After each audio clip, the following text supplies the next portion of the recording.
5.5, 6 years, sharing India with you all and trying desperately hard to sell systems that measure performance.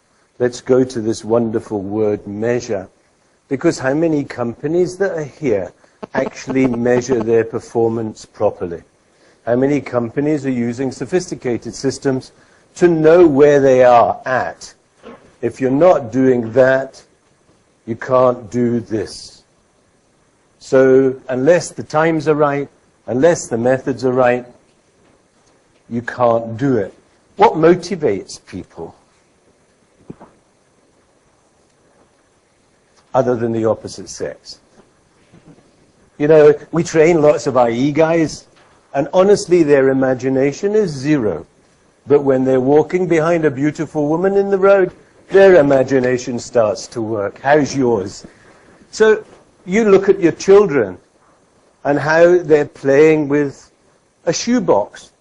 The fact that you spent 10,000 rupees buying some special toys, that's standing in the corner, but they're playing with a shoebox. You understand the point? So how do you get people's imagination going to make things better? So, to motivate, is it money? In our industry, in this country, the answer must be yes. Okay, but also job satisfaction. I don't know whether we think about job satisfaction for them. Excuse me using that horrible word, them. Do we actually think that they get any satisfaction from what they do? Or do all we want to do is just pump the work out? That's it. No interest in you, just work hard. Position, I can become a supervisor. But then so many have become supervisors, and then they become managers, but they've never been trained to be supervisors or managers. They're good operators. So therefore, let's make them into supervisors.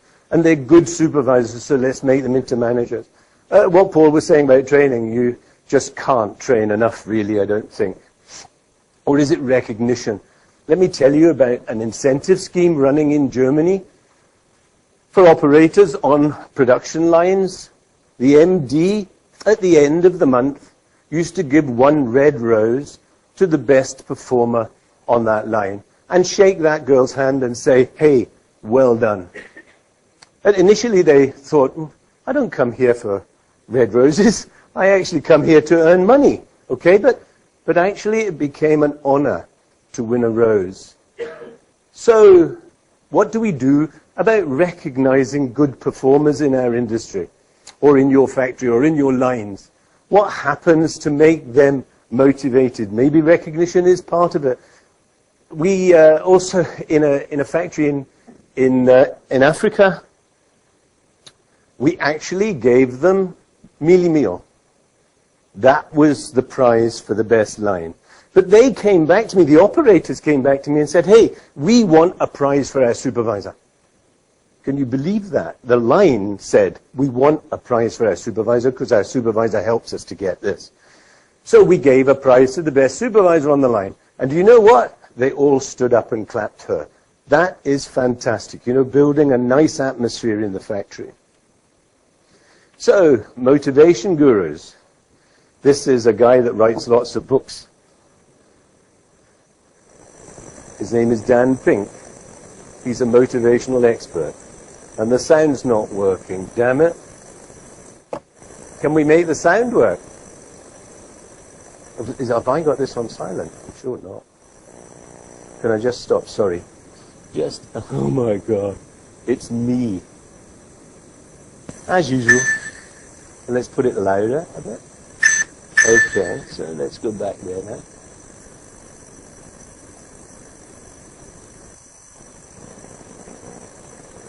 Let's see. No, it's not you. I think it was me.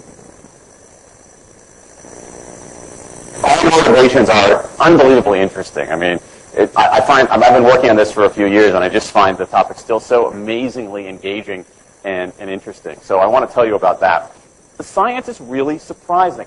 The science is a little bit freaky, okay? We are not as endlessly manipulable and as predictable as you would think. There's a whole set of unbelievably interesting studies. I want to give you two that call into question this idea that if you reward something, you get more of the behavior you want. If you punish something, you get less of it. So let's go from London to the mean streets of Cambridge, Massachusetts, in the northeastern part of the United States. And let's talk about a study done at MIT, Massachusetts Institute of Technology. Here's what they did. They took a whole group of students, and they gave them a set of challenges. Things like memorizing strings of digits, solving word puzzles, other kinds of spatial puzzles, even physical tasks like throwing a ball through a hoop. Okay, they gave them these challenges, and they said to incentivize their performance, they gave them 3 levels of rewards. Okay, so if you did pretty well, you got a small monetary reward. If you did medium well, you got a medium monetary reward. And if you did really well, if you were one of the top performers, you got a large cash prize. Okay? We've seen this movie before. This is essentially a typical motivation scheme within organizations, right? We reward the very top performers, we ignore the low performers, and the other folks kind of in the middle, okay, get a little bit. So what happens? They do the test, they have these incentives, here's what they found out. 1, as long as the task involved only mechanical skill, bonuses worked as they would be expected. The higher the pay, the better the performance. Okay, that makes sense. But that's as much as you need to see at this point in time. The bonuses work if the right conditions are there. Now, historically, here, you use piecework. Piecework is slightly different to Paul's concept of piecework. When I worked in Britain, piecework was actually earning a bonus on top of a basic pay. Okay?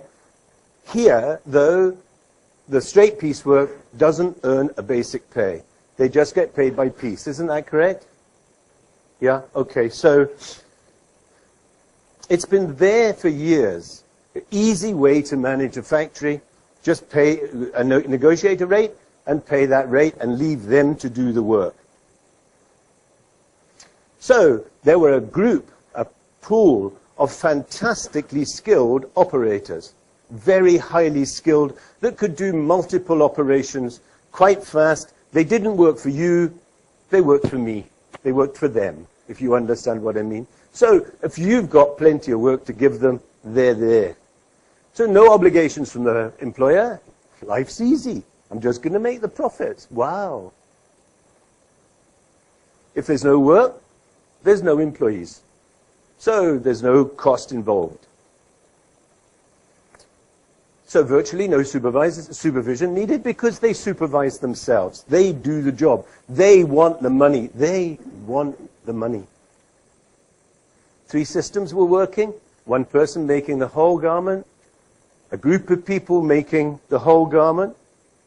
Or setting up a line and running each line, and they work to help each other to produce the garment. Let's compare those systems.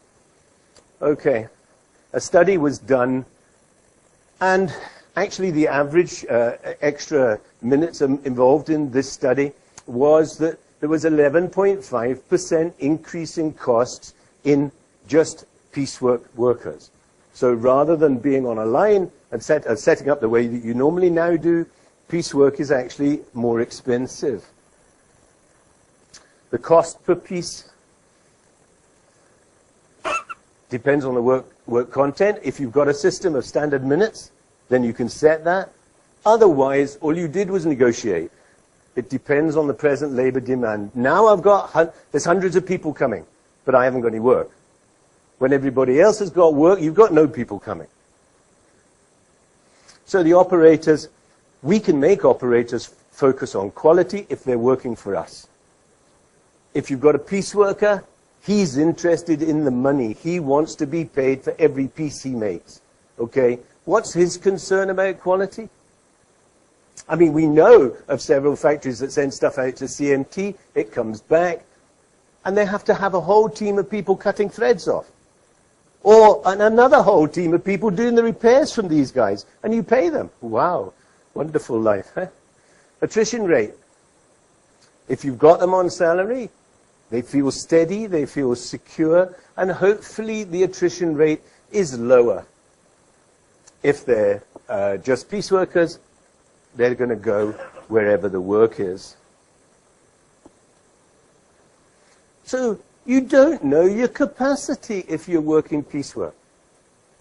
You've got no idea what your capacity is going to be. You're dependent upon you having enough work at the right rate in order to attract the workers to work with you. Whereas if you've got it on a stable wage, then you are able to calculate your capacity. And if there's a product change, it's a tough negotiation. How much? How much? Okay, so there we are. Advanced technology, I don't care about, if I'm a piece worker, I don't care about advanced technology. All I want is money. Right? So really it doesn't matter to me whether you move forward or don't, or stay where you are. And work study, what the hell? They come from NIFT. Within 3 or 4 months, they're telling me what to do. But I've been in the business for 15 years. Don't laugh. It's happening with you right now, isn't it? So now we've got people that we're training to become industrial engineers that don't have this deep experience, can't sew also, but they want to teach me what to do. Wonderful. So how do we get this right? So the advantages of salary, they're there in green, and the advantages of piece rate are there now. But, of course, there was always that thing, work in this country is seasonal. I have periods where I don't have work. I understand that summer production for Europe and the States is what we make here. But surely there is another way that we can keep the factories going for longer. I was talking to Mr. Hinduja down in Bangalore about this, about what do you do when you've got reduced work coming in. He said, well, obviously we know in advance, so we stop hiring. So they let natural attrition take care of some of the lower capacity needs for the periods when they're slack. The challenge is, like that fish jumping from one bowl to another, decide a fair rate. What does that mean? What does that mean? You know, we did join shoulders 2 years ago, and the time was a minute. Is that a fair rate for the job? How was the job being done? What was the workplace layout? What was the delivery of the work? How do we decide a fair rate? Most factories don't have a system to establish a fair rate. Okay? So you don't know where you are before you start. So the rate is a negotiation. I don't know what that means. It just means how much does he want, how much am I going to give, and where are we going to compromise? Right? Indians, you're fantastic at negotiation, so you should be pretty damn good at this. My experience. But until the rate is settled, everybody's going slow. Until I actually get my rate, I'm not going to go up, because if I go too fast, you're going to give me a low rate. Right? So there it is. Things are changing. The number of piece workers, good, highly, highly skilled, people that you can actually watch like a football player. I like watching football on TV, and those massive skills are there with some of these piece workers. They have fingers, they're so versatile, they're fantastic. But the number of them is reducing, and your needs are getting greater because the industry is growing. So how can you do all of this multi-training that's needed? You know the margins are tight, I don't need to tell you. And of course, compliant factories need a disciplined labor force, somebody who is working for you. And the fact that piece workers can earn more is a fallacy, because over the whole year, they don't earn more. They actually earn less than a salaried operator. So the solution? This is the carrot and the donkey thing. You know, if the carrot is too far away, the donkey's not going to go and chase it. But if the carrot's near enough, he might try to get it. So if you're going to put an incentive in, if the carrot is too far away, if the target is impossible to get, please don't waste your time. So, incentives add the benefits of piecework to the salary system.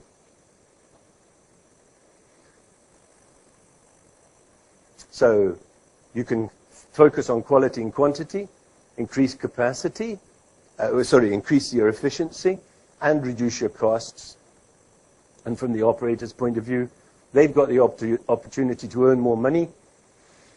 They're not going to, everybody that's spoken about the operators has always said, Paul was saying earlier, they're not the problem, right? So if you've set the times properly, if you've got your rates right, and if you honestly want them to earn more money, then, and they start to believe you, you've solved a hell of a lot of problems for the future. So, hey, you're not doing enough. You're not doing enough. How many times? The score today was awful. You understand what I'm saying? This is what we've been doing for ages and ages. We're pushing the operators to work all the time. So there's the push, and here's your pull.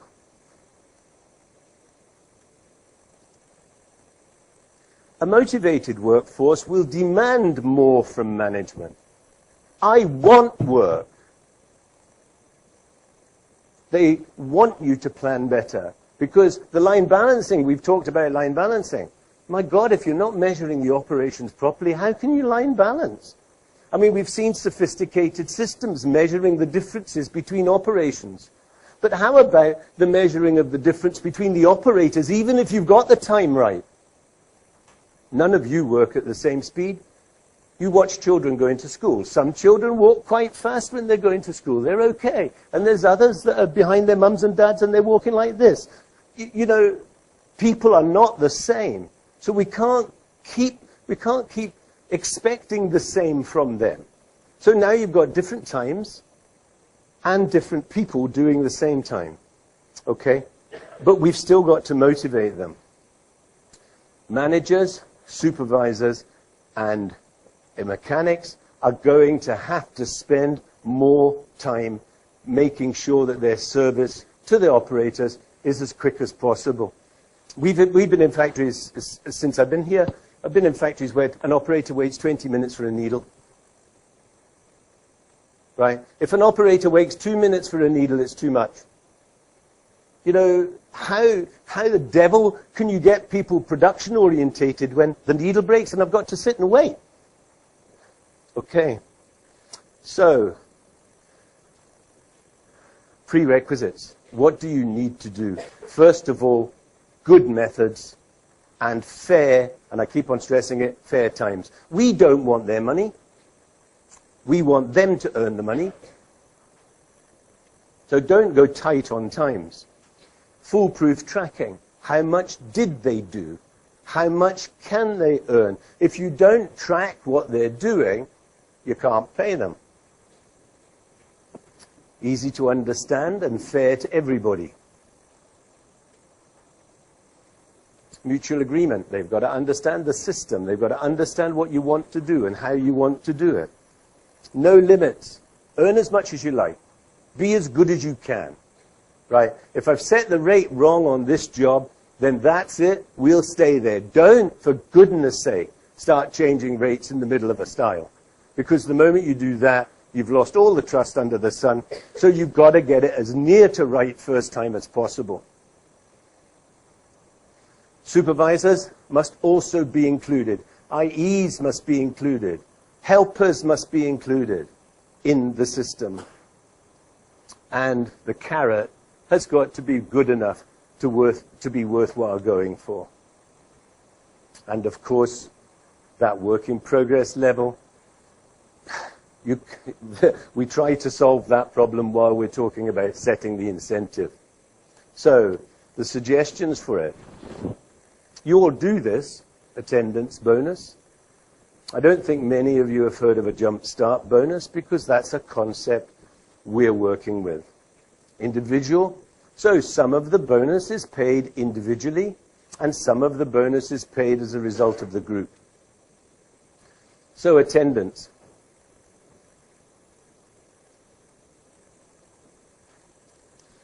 I think most of the factories here do attendance bonuses, so you can apply your own attendance bonus. And so much money is deducted for every days of absence until there's no attendance bonus. So they've got to be motivated to do that. Jump start. I'll give you the figures a bit later, but jump start is to encourage people to get on board. Your efficiencies here are between 35 and 45%. That's where you stand. Now, if you go and start an incentive scheme at 70% and say, okay, we'll pay you X amount of fantastic money from 70% on, how many of them will actually be interested in getting there? And the answer is none. The carrot is too far away. So how do we put the carrot there? And the feeling of trust between operators and management that I've witnessed since I've been here is extremely poor. So why the hell should they expect you to pay? They don't expect you to pay. They actually expect you to cheat them. So how are we going to do it? The concept was a jump start. You get to this relatively easy level of efficiency, not easy, but relatively easy level, and we'll give you money. Okay? Now, still they won't trust you until they actually see it. And I'll give you a little example of that. So it helps to establish some trust. Yes, they are going to pay us. Yes, they will do it. So we're looking at a jump start, maybe. It's up to the factory, of course. This is not written in stone. It depends where you are and what you would like to do. But I want you to grasp the concept. The concept is you're a million miles away from what I would be used to doing, which would be starting an incentive scheme at 70, 75%. You're a million miles away from that. So how do we get you there? How do we start everybody thinking they can earn more money? So this is the concept. Then the rest of the bonuses is between individual and group. But the individual bonus will not be paid unless the group produces. So every operator is part of a group, which I'll talk about in a minute. So we can't have people running away and earning a lot of money, and building up work in progress and then paying them extra money, because if you don't get more work out, all you've done is increase your cost of production. So establish what you want to pay at 100%. And decide what share of that is between individual and group, right? Under normal circumstances, we're looking 50-50, 60-40, that sort of percentage. So on individual, based on the individual's performance, but it has that rider in there. No bonus will be paid unless your group earns it. No limits, though. Can earn as much as they like. And it promotes, obviously, self-motivation. So an individual operator, if we put 50% of our bonus payment into there, it's going to encourage that operator to move fast. You can't do that to me. My God. You didn't do it to Paul. Give me 5 extra minutes. Hell, I worked bloody hard to do this. I'm talking. Allocate all the operators into groups. Groups can be subsections or a line. Groups must achieve the start level efficiency. Bonuses are paid on the collective efficiency of the group, and peer pressure within the group must be really encouraged. So the objects are simple. That should reduce absenteeism. This makes them trust you. They will pay us. Individual, pump it away myself. I can earn myself more money, but I need to be part of this group, and I need to help those people who are not performing or where there's work in progress pile-ups. How much? Say the attendance bonus 400. If I don't take any days off, I've got $400. Jump starts 350. And if I hit 80% of the concept of 2,000 rupees between the two groups, I can earn a further 900. And you think all now that all these figures are impossible. Yeah? India is at 35. Wow, how the hell did that happen? Between 35 and 45% efficiency. There's a long, long way to go. Not for me, I hope. Sorry about that. I don't know what happened.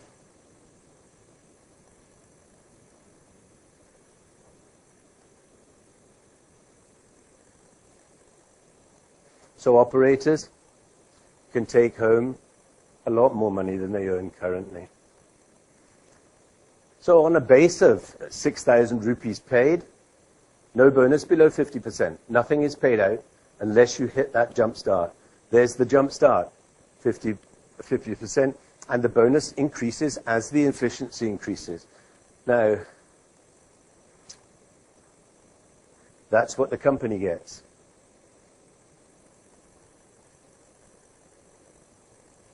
And this is what the operators get.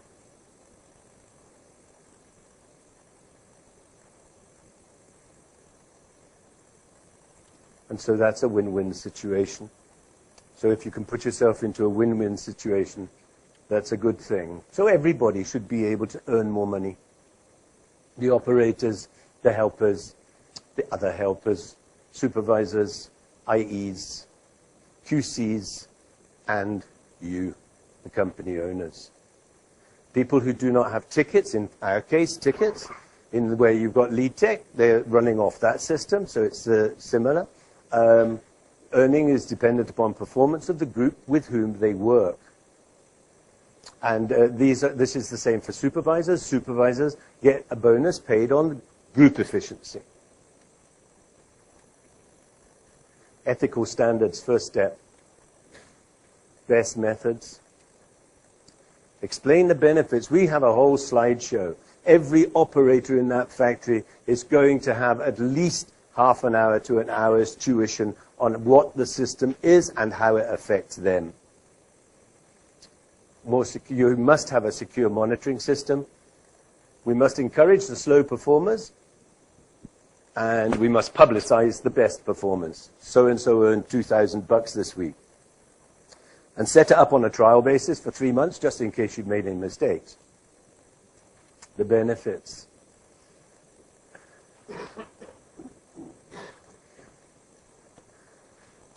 Let's just talk about these benefits here. Your salaries stay the same. Your overheads stay the same. Now watch the little red bit here.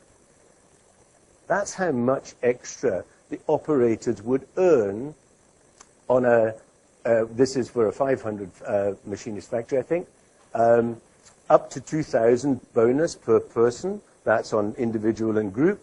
So that shows you, and I think that graph goes up to 80%.